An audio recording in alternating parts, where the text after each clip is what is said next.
दो मित्र है और एक मित्र धर्म से जुड़ा हुआ है और दूसरा मित्र गलत मार्ग से जुड़ा हुआ है। अब दोनों मित्रों में एक दिन चलते चलते समय बीत गया। जो सत्कर्मी था, धार्मिक था, वो संत बन गया और एक ऐसा धर्मी था, वो चोर बन गया।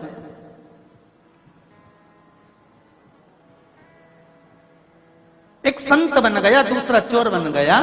संत और चोर इन दोनों को बने बने समय बीत गया। 6-7 साल बाद संत अपने गांव में प्रवचन देने के लिए आए। बड़ा पंडाल बना, माइक लगा, स्टेज बना, सारा पूरी व्यवस्था करी गई।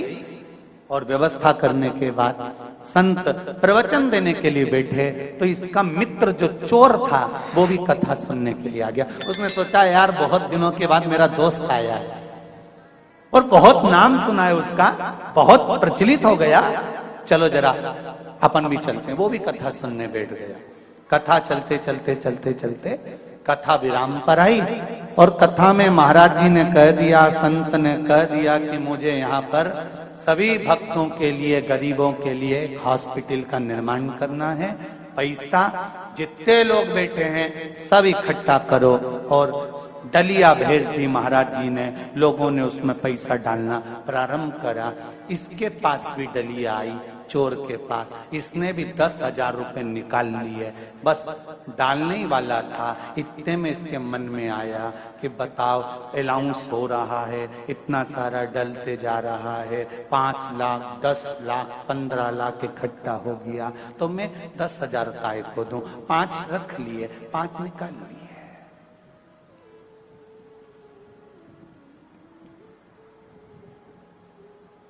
फिर डलिया घूमती घूमती घूमती घूमती इसके पास पहुंची। अब डलिया में पैसा और बढ़ गया, 25 लाख इकट्ठा हो गया। फिर इसके पास डलिया आई। इसने कहा लोगों ने इतना दे दिया, मैं काय को 5,000 दूंगा। उसने 5,000 में से 4,000 वापिस रख लिए, 1,000 निकाल लिया, 1,000। फिर डलिया घूमते घूमते घूमते घूमते पैसे की सामने आई, 30 लाख इकट्ठा हो गया। अब इसने वो 1,000 भी जेब में रख लिए। इतनी देर में चली गई लाइट। जो लाइट गई चारों तरफ अंधेरा हो गया। 5 मिनट बाद लाइट आ गई, डलिया वापस आई, पैसा इकट्ठा हुआ, कथा पूरी हुई। मित्र मित्र से मिलने के लिए आया और कहा तुम मुझे पहचान गए? संत ने कहा हाँ पहचान गया, तू और मैं एक ही क्लास में पढ़ते थे। मैं धर्म से जुड़ा था, तू अधर्म से जुड़ा था। हाँ, तू संत बन गया, मैं चोर बन गया। उसने कहा खूब पैसा इकट्ठा करा रे तूने, 30 लाख रुपए इकट्ठे कर लिए। तेरी वाणी में कितना दम है, गजब की तेरी आवाज, क्या बल है तेरी आवाज में। 30 लाख एक आवाज में इकट्ठा कर लिया। गजब का तू लोगों का मन बदल देता है, गजब करा तूने, क्या दिल की बात करी तूने। हाँ, खूब दिया लोगों ने। संत ने पूछा तूने कितना दिया? तू मेरा इतना गुणगान कर रहा है कि मन बदल देता हूं, ये कर देता हूं, वो कर देता हूं, तूने कितना दिया बता? अरे निकाले थे 10,000 रुपए देने के लिए। फिर बाद में सोचा 5 दूंगा, फिर बाद में सोचा 1 दूंगा, फिर नहीं दिया। संत ने कहा तो मेरी जिंदगी को धिक्कार है, सारी दुनिया का मन बदला और मेरे दोस्त का मन नहीं बदला, तो काहे का संत मैं संत किस काम का? सारी दुनिया का मन मैंने बदल दिया पर एक दोस्त का मन नहीं बदल पाया। तो मेरा संतत्व, मेरा संत का भाव, मेरा प्रवचन देना बेकार है। इतने में दोस्त बोला नहीं रे, ऐसी कोई बात नहीं है, मन तो तूने मेरा भी बदला है। जब लाइट गई थी डलिया मेरे सामने ही थी, मैंने सोच लिया था 2 गड्डी निकाल लेता। मैंने सोच लिया था 2 गड्ढे निकाल लेता हूं, पर मैंने सोचा नहीं रे, बेचारा हॉस्पिटल बनाएगा, मेरा दोस्त कितना प्रवचन देता है, कम से कम अपन नहीं डालें, पर निकाले तो नहीं। मन मेरा चेंज हो गया, मैंने नहीं निकाला, मन तो मेरा भी चेंज तो मैं भी। जिस श्री सेलम के पर्वत पर भगवान शंकर ने माता सरस्वती को, बागेश्वरी को सुंदर संगीत की विद्या दी है, मेरे देवाधिदेव महादेव ने।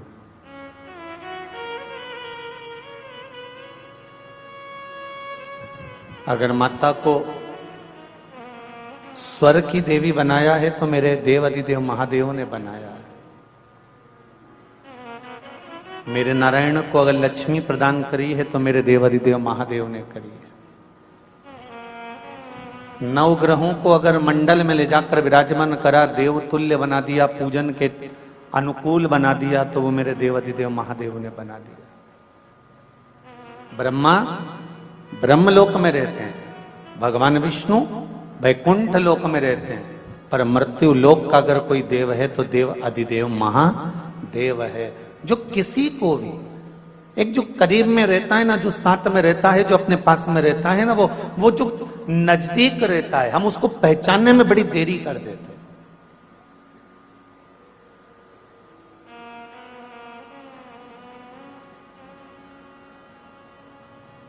हमें उसको पहचानने में थोड़ा समय लग जाता है, क्योंकि हमारी आदत में है दूर के ढोल, अरे जम के बोलो जरा, सुहावने। जो दूर के ढोल होते हैं वो थोड़े सुहावने लगते हैं, जो बहुत दूर का होता है तो उसमें ऐसा लगता है कि इसमें श्रेष्ठता होगी। एक बहू आपके साथ में रहती है और एक बहू पूना, मुंबई में, बेंगलोर में रहती है। किसी सास से पूछा जाए कि तुम्हें कौन सी बहू अच्छी लगती है, तो वह हमेशा तारीफ में कहेगी हमारी बहू है नी जो पूना में रहनी, वो हमारा बड़ा ध्यान रखे। हो, जो मेरी बहू वहां बेंगलोर में रहे ना, वो बड़ा ध्यान रखे, रोज फोन लगाए, रोज पूछे मम्मी कैसी हो, आई कैसी हो, दादी कैसी हो, क्योंकि दूर के ढोल सुहावने।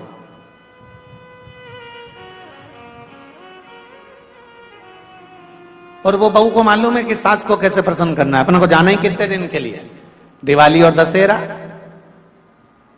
कहीं छुट्टी पड़ गई तब आ गए, 4 दिन बढ़िया मम्मी जी मम्मी जी मम्मी जी, दादी जी दादी जी दादी जी करा, और एक सोने की अंगूठी लाई और न चली। अब वो दूर के ढोल सुहावने, उसने तो देख लिया कि अपन जाएंगे और थोड़ा सा तारीफ करेंगे, और करके थोड़ा बहुत ले लुआ के अब कौन आ रहा है, जब छुट्टी होगी तब देखा जाएगा, जब मंदिर कोई आदि आदि कार्यक्रम हुए, त्योहार आए, तब चले जाएंगे। और जो बहू बेचारी पास में रहती है, आगे बढ़ बढ़ के काम करे, सेवा करे, उसके बाद भी विवाद भी उसी से होता है जो करीब में रहता है। अब तबीयत खराब हुई, बीमार पड़े, स्वास्थ्य गड़बड़ हो गया, फोन लगाया पूना वाली को। अब ईमानदारी से बोलना, वो पूना वाली पहले आएगी कि जो तुम्हारे साथ में रह रही है वो पहले आएगी? बोलो जरा जम के बोलो। जो साथ में रह रही है वो पहले आएगी, दौड़ के आएगी। हाँ मम्मी क्या हो गया, क्या बात है, क्या हुआ, हो क्या गया है। भले उससे तुम्हारी कितनी भी झगड़ा हो, कितनी भी लड़ाई हो, कितना भी तुम झगड़ा उससे कर रहे हो, कितना भी लड़ रहे हो, पर साथ कुछ देर के लिए समय की अनुकूलता में वो आपका दे जाएगी। फिर भी मन में लगता है कि वो दूर रहती है, वो पूछती है, वो ठीक है अपनी जगह पर, वो आएगी, समय पे आएगी। जब तुम्हारा उठावना हो जाएगा, उठावने से मतलब ये मत रखना कि तुम निपट गए तब, उठावने से मतलब है जब माल उठाने का समय आए तब भाई। उसी तरह मेरा शिव, मेरा शंकर, मेरा ओघड़दानी, मेरा त्रिकालदर्शी, मेरा कैलाशी, अविनाशी, मेरा शिव इस मृत्यु लोक में विराजमान है। हम सबको पुकारते हैं, सबको बुलाते हैं, सबको पुकारने का प्रयास करते हैं, पर अगर दिल से जो तुम्हारे नजदीक में है उसको एक बार पुकार कर देखना, वो दुनिया का सारा सुख तुम्हें प्रदान कर जाएगा। दूर वाले आए ना आए, दूर वाले पहुंचे ना पहुंचे, पर वो जरूर आए। अकाल मृत्यु वो मरे जो काम करे चंडाल का, काल उसका क्या बिगाड़े जो भक्त हो महा काल का। जो शिव का उपासक होता है उसको फिर चिंता करने की जरूरत नहीं पड़ती।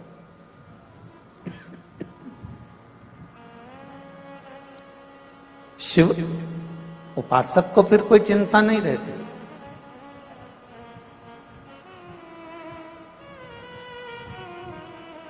शंभु शरणे पड़ी मांगू घड़ी रे घड़ी, दुख काटो दया करी ने दर्शन आओ, दया करी ने दर्शन आओ। बाबा आपके चरणारविंद का रस तत्व हमें मिले। काशी कौन कौन गया है? हाथ उठाओ जरा। सब होया हैदराबाद वाले? अरे धर लो, वापिस धर लो। काशी गए हो तो पूरे भारत की भूमि पर एक काशी की धरा, अभिमुक्त नगरी काशी, मोक्ष नगरी काशी।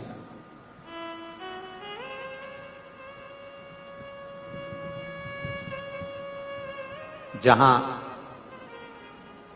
नवग्रह देवों ने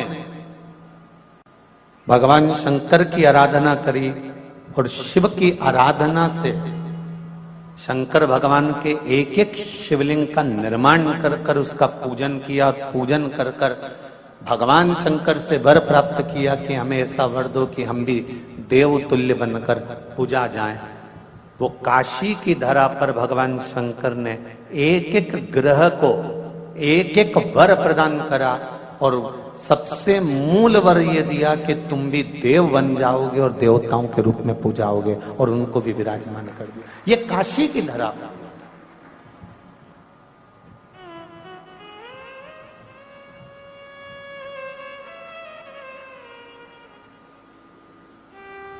बुद्ध ग्रह का शिवलिंग बुद्धेश्वर महादेव, बृहस्पतेश्वर, शुक्रेश्वर, शनीश्वर, सोमेश्वर,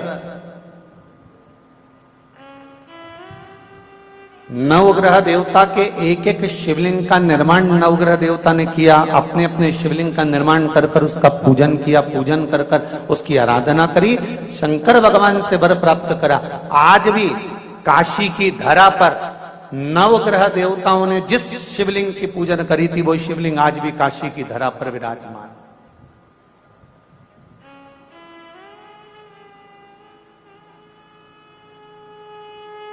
राहुईश्वर, केतुश्वर, ऐसे शिव मंदिर, ऐसे शंकर का शिवलिंग आज भी काशी में विराजमान।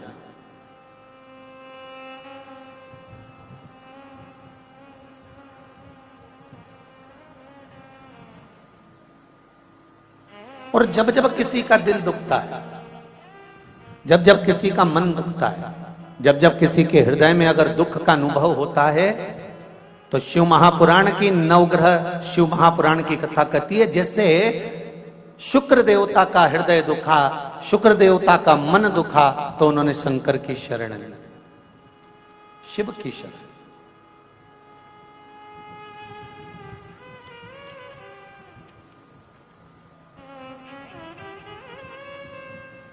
जब हृदय दुखा तब शंकर की शरण में चलेगा, जब हृदय चित्त में दुख हुआ तब शिव की शरण चलेगा। महाराज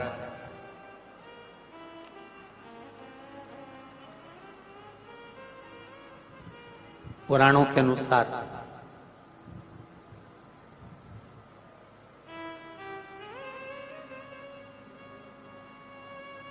भृगु ऋषि के एक पुत्र थे जिनका नाम था कवि।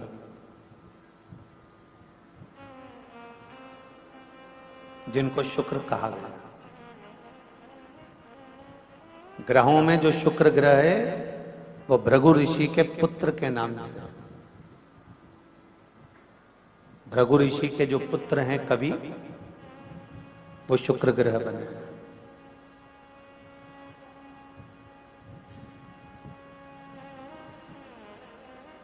जब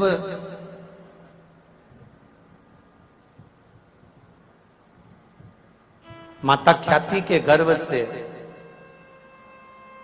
धाता, विधाता, लक्ष्मी और एक पुत्र और हुआ जिसका नाम था कवि। महाभारत श्रीमद् भागवत में भी इसका वर्णन आता है। कवि।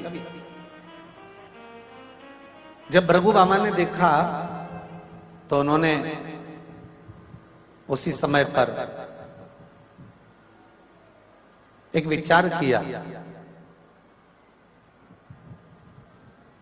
कि क्यों ना इस पुत्र को पढ़ने के लिए मैं अंगिरा ऋषि के पास में भेजा। और अपने पुत्र को पढ़ने के लिए अंगिरा ऋषि के पास में भेजा। अंगिरा ऋषि अपने पुत्र जीव, जीव मतलब बृहस्पति, बृहस्पति भगवान का एक नाम और है जीव, गुरु।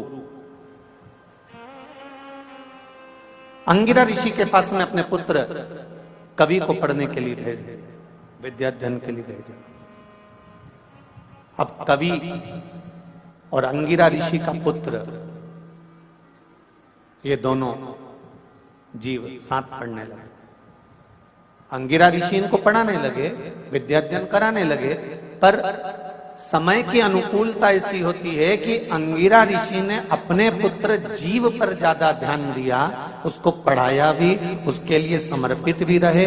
थोड़े दिन तक तो ठीक चला, उसके बाद अपने पुत्र की ओर जब ध्यान ज्यादा दिया गया तो कवि को ये अच्छा नहीं लगा, शुक्र को ये अच्छा नहीं लगा। और कवि को, शुक्र को जब ये अच्छा नहीं लगा तो उन्होंने अपने गुरु का स्थान छोड़कर, अंगिरा ऋषि का स्थान छोड़कर सीधे गोदावरी के तट पर गए और मां गोदावरी के घाट पर बैठकर उन्होंने शंकर भगवान का बालू का शिवलिंग बनाया और शिवलिंग बनाकर उसकी पूजन करना प्रारंभ किया। जरा देखिए, नवग्रह शिव महापुराण की कथा चल रही, बहुत ध्यान से सुनना कि व्यक्ति के जीवन में जब कहीं दुख की घड़ी सामने आती है, आपको लगता है कि हम बहुत रिश्तेदारों के यहाँ जाते हैं और रिश्तेदारों के यहाँ जाते हैं, पर धनपतियों के यहाँ, संपत्ति वालों के यहाँ, वैभव वालों के यहाँ, वैभव वालों को ही सम्मान मिलता है, संपत्ति वालों को ही सम्मान मिलता है, हमको सम्मान उतना नहीं मिल पा रहा। तो हमको ये बात किसी से कहना नहीं है कि हम उनके यहाँ गए थे और हमको सम्मान नहीं मिला, हम उनके यहाँ पहुंचे थे, हमको आदर नहीं मिला, हम उनके यहाँ विवाह में गए थे, हमको उसमें आदर सम्मान नहीं मिला, हम उसके यहाँ पार्टी में गए थे, हमको उसमें आदर सम्मान नहीं मिला। कथा में तो आदर सम्मान की कोई बात होती ही नहीं। भागवत हो, रामायण हो, गीता हो, शिव पुराण हो, सत्यनारायण भगवान की कथा हो, घर में धार्मिक कोई आयोजन हो, उसमें मान और सम्मान की कोई परिभाषा नहीं होती कि हम कथा में गए तो हमको आगे बैठना था कि पीछे बैठना था कि दाएं बैठना था कि बाएं बैठना था। उसमें तो हमको ये देखना है कि जो जगह खाली हो और जहां पर जगह मिल जाए वहां पर प्रणाम करो और शंकर और कंकर को नमन कर कर वहीं आसन लगाकर बैठ जाओ तो शंकर मिल जाता है। कथा में कभी भी हमको ये नहीं विचार करना कि यहाँ जगह नहीं मिली, वहां जगह नहीं मिली, आगे नहीं बैठने दिया, पीछे नहीं बैठने दिया। हाँ, कहीं विवाह में गए, कहीं पार्टी में गए, कहीं फंक्शन में गए और वहां जाकर अगर आपको ऐसा महसूस होता है तो ये भी बात किसी को कहने की नहीं होती। जब मन दुखे, हृदय चित्त में जब घात लगे तो फिर आपको केवल एक काम करना है कि कहीं शिव की शरण में पहुंच जाना है, शंकर की सेवा में लग जाना है, फिर शिव जानेगा कि करना क्या है। शुक्र ने वही करा। गोदावरी नदी के तट पर शुक्र ने शंकर भगवान का पार्थिव शिवलिंग का निर्माण करा, उसकी पूजन करना प्रारंभ करा।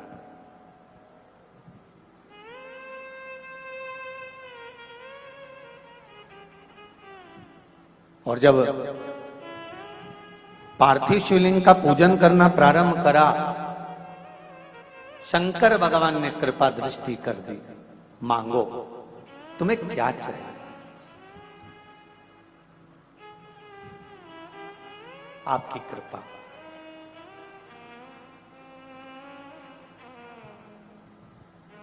आपकी कृपा चाहिए।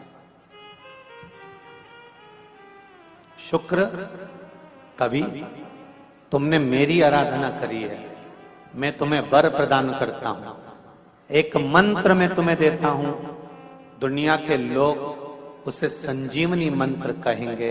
ये वो मंत्र रहेगा जिस मंत्र का जाप तुम किसी मरे हुए व्यक्ति पर भी करोगे तो वो जीवित होकर बैठ जाएगा। संजीवनी मंत्र भगवान शंकर ने शुक्र को प्रदान कर दिया।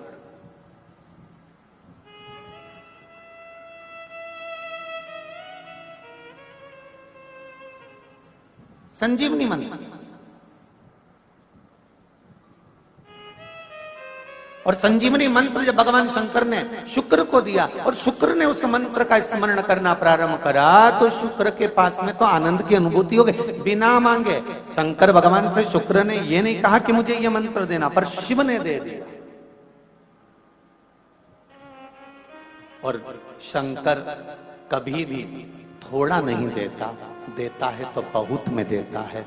शुक्र, मैंने तुम्हें संजीवनी मंत्र दिया है, इस मंत्र को रखना और मैं तुम्हें देव तुल्य बनाता हूं, तुम ग्रहों में पूजे जाओगे। और शुक्र को भी ग्रह बना दिया, कवि को भी ग्रह बना दिया और पूज्य बना दिया। ध्यान दीजिएगा, महामृत्युंजय मंत्र का लोग जाप करते हैं? कितने लोग करते हैं? जरा हाथ उठाओ। करते हैं? कभी कभी तो करते होगे, रख लीजिए। महामृत्युंजय मंत्र का यदि आप जाप करते हो और आपको मालूम पड़ गया कि शरीर में मुझे ये रोग हो गया है, मुझे शुगर हो गया है, मुझे बीपी हो गया है, मेरा ब्लड प्रेशर ऊंचा नीचा रह रहा है, कोई भयंकर रोग, मेरे रिश्तेदार को कोई कैंसर जैसा रोग हो गया, किसी को कोई थायराइड हो गया, किसी को कोई किडनी और लीवर में सूजन हो गई, किसी को कहीं किडनी और लीवर में तकलीफ हो गई, तो शिव महापुराण की कथा कहती है, नवग्रह शिव महापुराण की कथा कहती है कि बेलपत्री के वृक्ष के नीचे महामृत्युंजय मंत्र का जाप जो शुक्रवार की शुक्रवार घी का दिया लगाकर करता है, उसके रोग बाबा देवाधिदेव महादेव समाप्त करते चले जाते हैं। ये संजीवनी मंत्र शुक्रवार के दिन भगवान शंकर को शुक्र को दिया था, इसलिए उसकी प्रधानता है।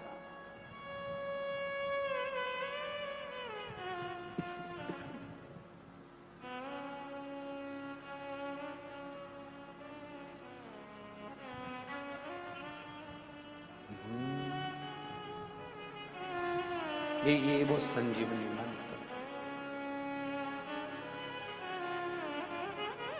शुक्रवार के दिन बेलपत्री के वृक्ष के नीचे बैठकर घृत का दिया लगाकर शरीर में जो रोग है उसका स्मरण कर कर शंकर जी से विनय कर कर, हे भोलेनाथ, आपने शुक्र देवता को संजीवनी मंत्र दिया है, तो क्या आप मेरे को वो मंत्र प्रदान नहीं करोगे? मेरे रोग, मेरी बीमारी, मेरे दुख को आप नहीं हरोगे? शिव से कहो, ये शरीर आपने दिया है और भजन करने के लिए दिया है, स्मरण करने के लिए दिया है, कीर्तन करने के लिए दिया है, तो संभालोगे भी आप। और बेलपत्री की ओर मुख कर कर घी का दिया लगाकर महामृत्युंजय मंत्र का स्मरण कर लेने पर धीरे धीरे धीरे धीरे धीरे धीरे वो रोग समाप्ति की ओर आता चले जाता है। शिव की कृपा से मिला, शंकर की उदारता से मिला। और जब मेरा ओगढ़दानी देता है, कुछ कम नहीं देता।